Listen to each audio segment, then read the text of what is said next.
Me too, I'm happy. You're all smiling. So I thank you, all of you, for coming. And it's a festival, and we're all very happy because we are blessed with a king who is a world-class king. A king who can stand before any king in Dubai, in England, in Canada, in Abuja, in Lagos, and everywhere. Because he's not only well educated, he has class and he has integrity, and he can talk anywhere, and he can attract project and development, and he can beckon on governors to come to his kingdom. So that's why all of us are here. Thank you very much. Thank you very much.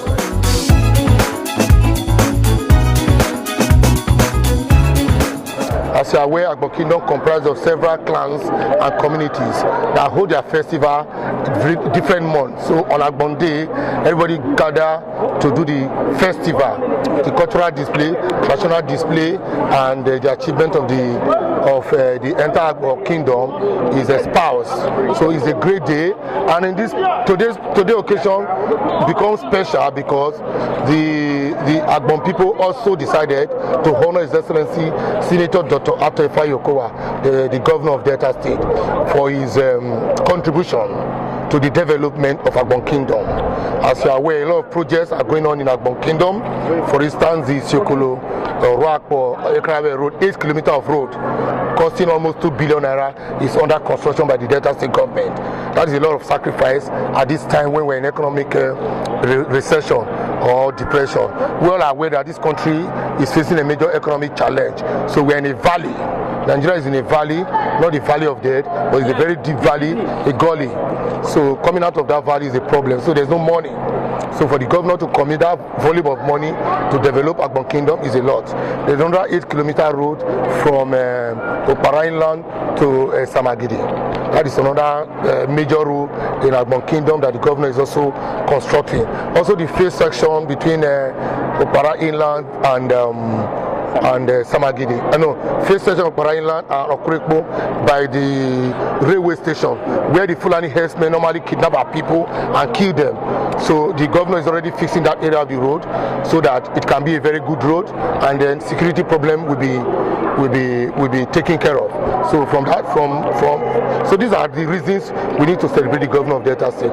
Also, he has also established a sickle cell clinic at the Eku Baptist Government Hospital, and he has given various appointments to many Agbon sons and daughters in government, and we are aware that we are facing this problem. So this is a time to celebrate, and the people of Agbon decide to also honor His Excellency the Governor of Delta State. And of course, a bigger one today, the biggest masquerade in Africa, one of the world's illustrious son, one of the greatest sons of Africa, a special son of Roboland, Chief James Onanefe Ibori Olorogu Odidigbo, the former governor of Delta State, the emperor of the South, and of course the leader of resource control in this country, was also with us today. So this was his first outing. So the first place he visited since he returned from England is my constituency. So that makes it a great day, and you can see and feel with so much smile and happiness because that's my personal leader. Of course, we know he's my political leader. So anytime I see him, I'm always happy because he's a redeemer. So it's a special day. So it's a day to eat, wine, drink, dance, and we're very happy. Of course, you all know that this kingdom is blessed with one of the best kings in the world. His Royal Majesty, His Eminence Ogulimerime I Ukoli I, the OV of Agbon Kingdom. He's a great king. He's a king that can mix with any king anywhere in the world. Mix with any king outside of Nigeria. Meet with any king here in Nigeria, in the north, in the east, in the west, and in the south. Because he's intelligent, he's rich, he's well-to-do, he has children, wonderful children, and he's intelligent and he has integrity. So we have a great king. So we are happy that the king has set out today for this program, and it's a very successful program.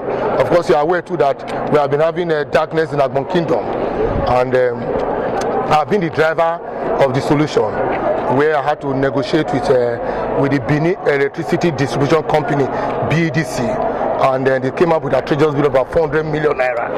As the vice chairman of the House Committee on Power and Energy, I assembled them, and they couldn't sorry, they couldn't justify the exorbitant bill. They are outrageous bill, they are manufactured bill, they are arbitrary bills because they are based on estimated bills. And the law said they should meter every homes. So we're able to go into negotiation and renegotiation, bargain and rebargaining, and eventually I was able to bring down the whole amount from over 400 million to 30 million. That is what we owe. And from today, of course, you know that we already raised 10 million out of the 30 million. The remaining 20 million, Agbon children, you know, of course, that's what they call them Agboli Day. They will raise it, we'll raise your money. If we cannot raise the money, government will come to our aid because we are in government.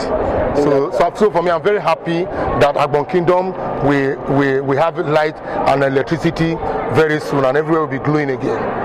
Thank you very, very much. Thank you so much. Thank you for having me. Thank you for having me. Thank you.